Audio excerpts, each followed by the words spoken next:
রহমান সাহেব ওনার খবর নিয়েছেন, এজন্য উনি তারেক রহমান সাহেবকে ধন্যবাদ জানাচ্ছেন। একটু জোরে বলেন। বিষয়টা কি হয়েছিল, কি জন্য আপনাকে ধন্যবাদ জানাচ্ছি, কি হয়েছে বিষয়টা একটু বলেন। তারেক রহমান সাহেব আমার পাশে দাঁড়াইছে, তাকে আমি ধন্যবাদ জানাই। আমার পাশে যেন চিরকাল থাকে, এটাই আমি।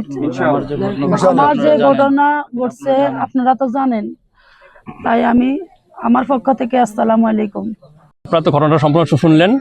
আর আমরা যখন এই ঘটনাটা শুনেছি, মানে আমাদের ঘটনা শোনার আগেই বিএনপির চেয়ারম্যান উনি জেনেছেন, জানার সাথে উনি আমাদের নির্দেশ দিয়েছেন যে মজনু ভাইয়ের সাথে কন্ট্যাক্ট করে এবং জেলা বিএনপির সাথে কন্ট্যাক্ট করে দ্রুত এখানে আসতে।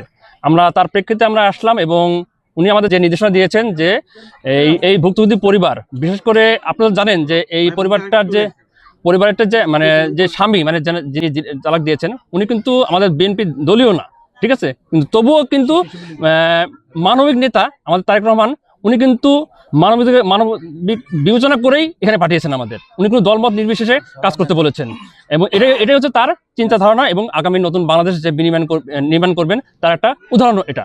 তো আমরা এসেছি এবং এই ভুক্তভোগী পরিবার এবং ওই যে তালাকপ্রাপ্ত যে মহিলাটা, ওনাকে বলেছি যে আমরা তার পাশে আছি এবং তার যে যা যা লাগবে, বিশেষ করে তার ছেলে মেয়েদের পড়াশোনার জন্য উনি প্রচন্ড চিন্তিত। তো আমরা বলেছি তার পড়াশোনার ব্যবস্থা করা হবে, প্রত্যেক মাসে মাসিক বৃত্তি দেওয়া হবে, যেটা মজনু ভাই বলেছে। এবং তার যদি ঘর নির্মাণ করতে হয় কিংবা অন্যান্য কোনো কিছু লাগে, সেক্ষেত্রে উনি জেলা বিএনপিকে বলবে কিংবা আমাদের সাথে যোগাযোগ করবে, আমরা সেই ব্যবস্থা করে দেবো এবং বিএনপির চেয়ারম্যান ওনার পাশে থাকবে, এটা আমরা বলে দিয়েছি অলরেডি।